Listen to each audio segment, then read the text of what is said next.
اور مشکل الاثار وغیرہ، اس میں ہر مسئلے پر فقہی مباحث کے لحاظ سے ہر مسئلے پر دلیل ان کی بھی دی ہے، مخالف کی حدیث بھی نقل کی ہیں، اپنے اس کے احناف کی بھی حدیثیں نقل کی ہیں جو دلیلیں جن سے بھی ہوتی ہیں۔ تو دونوں طرح کی حدیثیں نقل کرنے کے بعد پھر اب محاکمہ کیا انہوں نے، ہے نا، کہ وہ اس کا کیا جواب ہوگا اور اس کا کیا ہوگا، ہماری طرف سے کیا دفاع ہو سکتا ہے، یہ ہے۔ وَأَمَّا عَلَىٰ ظَاهِرِ روایتی، رہا ظاہر روایت میں تو کہا کہ کوئی قول تو نظر نہیں آتا، لیکن قواعد کے اعتبار سے یہ جواز کا مقتضی ہے، تو کہا کہ رہا ظاہر روایت کے مطابق ینبغی ان یجوز، جائز ہونا چاہیے۔ یہ اس لیے بول رہے ہیں کہ امام اعظم سے کوئی قول منقول نہیں ہے یہاں۔ کیوں جائز ہونا چاہیے؟ لأن الاصل، کیونکہ ضابطہ اور فارمولہ یہ بتا دیا پہلے کہ انما یجوز ایراد العقد علیہ بانفرادہ یجوز استثناءہ من العقد، کہ جس چیز پر عقد علیحدہ وارد کرنا جائز ہے اس چیز کا عقد سے استثناء بھی جائز ہے۔ اسی وجہ سے ایک ڈھیر میں سے ایک قفیز کی بیع جائز ہے۔ میں نے اس ڈھیر میں سے ایک قفیز کو بیچا، متعین نہیں کیا کہ ادھر سے گیہوں کہ ادھر سے کہ ادھر سے، کسی طرف سے کہا کہ میں نے اس ڈھیر میں سے ایک قفیز گیہوں بیچا، دوسرے نے کہا میں نے قبول کیا، تو بیع جائز ہے۔ تو جب ایک قفیز کی بیع جائز تو ایک قفیز کا استثناء بھی جائز، کہ میں نے اس ڈھیر کو بیچا سوائے ایک قفیز کے، تو بیع جائز ہو جائے، ٹھیک ہے نا۔ تو کیوں جائز ہوا؟ کیونکہ اس میں ایک قفیز پر بیع وارد کرنا صحیح ہے تو ایک قفیز کا استثناء کرنا بھی صحیح ہے۔ تو کہا کہ فقضا استثناء ہو، ایسے اس کا استثناء، ٹھیک ہے۔ اب ایک ریوڑ میں سے بکری کے ایک بکری کی بیع جائز نہیں ہے تو ایک بکری کا استثناء بھی جائز نہیں، ٹھیک ہے۔ ایسے ہی حمل کا کی بیع جائز نہیں ہے تو حمل کا استثناء بھی جائز نہیں ہے۔ جیسے کہ جانور کے پیٹ میں ایک بچہ ہے تو کہا کہ اس بچے کو میں نے بیچ لیا، ہے نا، تو یہ بیع جائز نہیں ہے تو اس کا استثناء بھی جائز نہیں ہے، ٹھیک ہے۔ بے خلاف استثناء حمل و اطراف الحیوان لأنه لا يجوز بیعہ، اس برخلاف حمل اور اطراف حیوان اعضائے حیوان کے استثناء کے لأنه لا يجوز بیعہ، اس لیے کہ ان کی بیع جائز نہیں ہے، فقضا استثناء ہو، ایسے اس کا استثناء بھی جائز نہیں ہے۔ ويجوز بيع الحنطة في سنبلها والباقلة في قشره، اور بیع جائز ہے گیہوں کی اس کی بال میں اور باقلہ کی اس کے چھلکے میں، وكذا الارز والسمسم، ایسے ہی چاول کی اس کی بھسی میں اور اس کی تل کی اس کے کیا کہتے ہیں اس کا جو دانہ ہوتا ہے جس کے اندر تل رہتا ہے نا، ارے تل جب نکالتے ہیں تل کی پھلی کے اندر اس کے تل کی بیع۔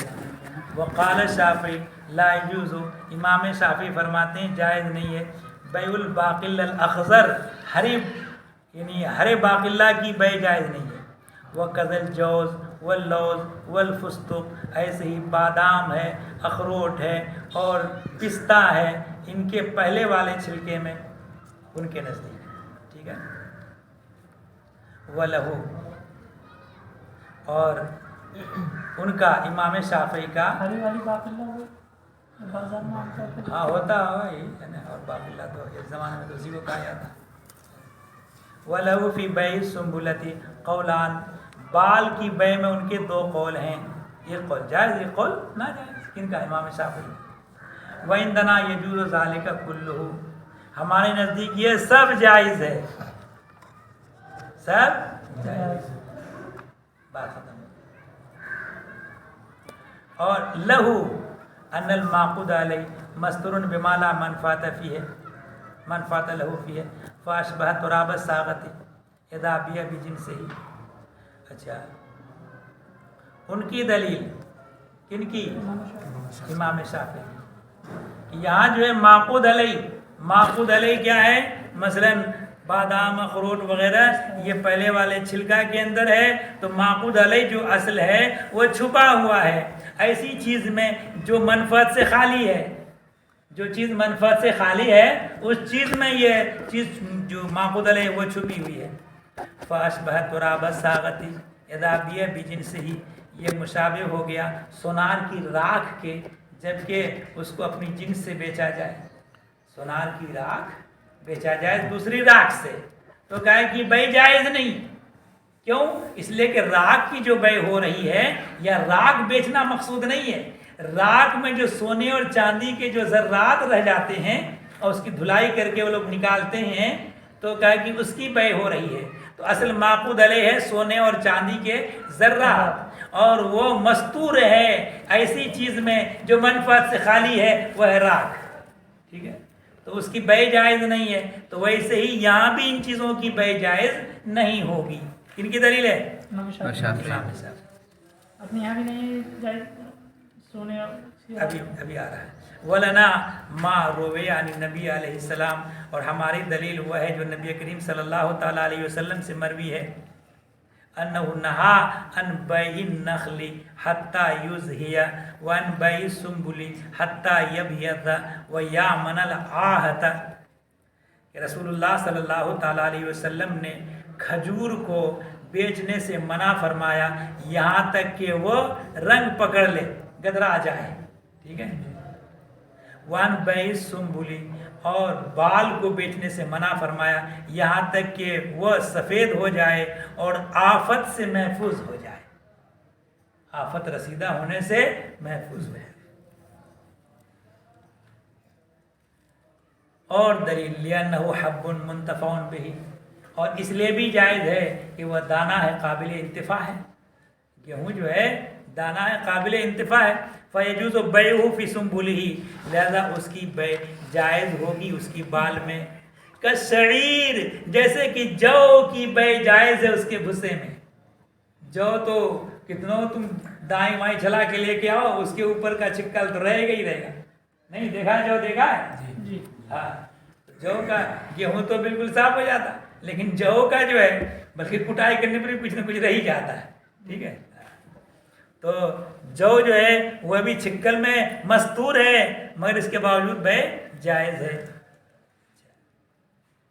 تو اب دیکھو بھائی، ان چیزوں کا قیاس کیا گیا ہے گیہوں پر، ہے نا، اور بلکہ جو پر کیا گیا ہے، جو مقیس علیہ، اور وہ چیزیں مقیس، اور علت جامعہ کیا چیز ہے، تو کہا کہ والجامع کونہ مالا متقوما، اور علت جامعہ ہے مال متقوم ہونا، ٹھیک ہے، برخلاف تراب ساغہ کے، تراب ساغہ یعنی سونار کی راکھ پر جو انہوں نے قیاس کیا ہے، تو اس پر قیاس کیوں نہیں ہو سکتا؟ تو کہا کہ اس لیے لِأَنَّهُ إِنَّمَا لَا يَجُوزُ بَيْعُهُ بِجِنسِهِ، سونار کی راکھ کو اپنی ہی جنس کے بدلے میں بیچنا جائز نہیں ہے، کیونکہ اس میں احتمال ربا ہے کہ اس راکھ کو اس راکھ کے بدلے بیچا ہو سکتا ہے کہ اس میں سونا زیادہ نکلا، اس میں سونا کم، تو ہو جائے گا ربا، ہے نا۔ لو باؤ بے خلاف جنس، یہاں تک کہ حتیٰ لو با، اگر اس کو بیچا خلاف جنس سے، اگر سونار کی راکھ کو بیچا کسی تو روپیہ پیسہ سے، آج کل کے نوٹ سے، تو بیع جائز ہو جائے گا۔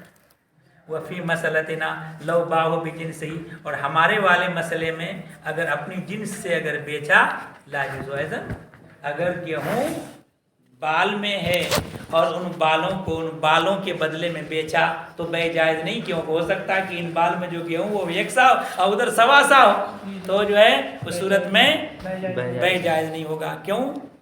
ایضا لشبہۃ ربا، شبہ ربا کی وجہ سے، لأنہ لا یدرا قدر ما فی السنابل، اس لیے کہ جتنی دانے کی مقدار سنبلوں میں یعنی بالوں میں ہے وہ معلوم نہیں ہے۔ ومن باع دارا دخل فی البیع مفاتیح اغلاقها، جس نے دار بیچا، گھر بیچا، تو بیع میں داخل ہیں اس کے تالوں کی چابیاں، تالوں کی چابیاں کیوں داخل ہیں؟ تو کہا کہ لِأَنَّهُ يَدْخُلُ فِيهِ الْأَغْلَاقِ، اس میں اس لیے کہ تالے داخل ہیں اس میں، گھر کی بے میں تالے داخل ہیں. کیوں تالے داخل ہیں؟ لینا مرکبۃ فیہا للبقاء، اس لیے کہ یہ بقا کے لیے یہ مرکب ہے. بقا کا مطلب یہ ہوا یہاں تالے سے مراد یہ لٹکن والے تالے نہیں ہیں، وہ تالے جو فکس ہوتے ہیں ہے نا، وہ تالے مراد کے. متصل باتصال قرار ہے، وہ متصل باتصال قرار. اور جو تالے یا جو چیز متصل باتصال قرار ہیں وہ داخل بے. جب تالا داخل بے مگر چابی تو متصل باتصال قرار نہیں ہے تو پھر وہ داخل بے کیوں؟ تو کہا کہ چابی کا اس تالے کے بغیر کوئی مفاد نہیں، یا تالے کا اس چابی کے بغیر کوئی مفاد نہیں. تو اب طبعاً چابی داخل بے رہے گا. تو کہا کہ لیے نام مرکبۃ فیہا للبقاء، اس لیے کہ تالا مرکب ہے باقی رکھنے کے لیے. والمفتاح يدخل فی بے الغلق من غیر تسمیۃ، اور چابی تالے کی بے میں داخل ہوتی ہے ذکر کیے بغیر. کیوں؟ لأنہ بے منزلت باز منہ، اس لیے کہ چابی تالا ہی کا باز ہے، حکمن باز کے مرتبے میں ہے. کیوں باز کے مرتبے میں؟ اذ لا ينتفع به بدونہ، اس لیے کہ اس کے بغیر اس سے فائدہ اٹھایا نہیں جا سکتا.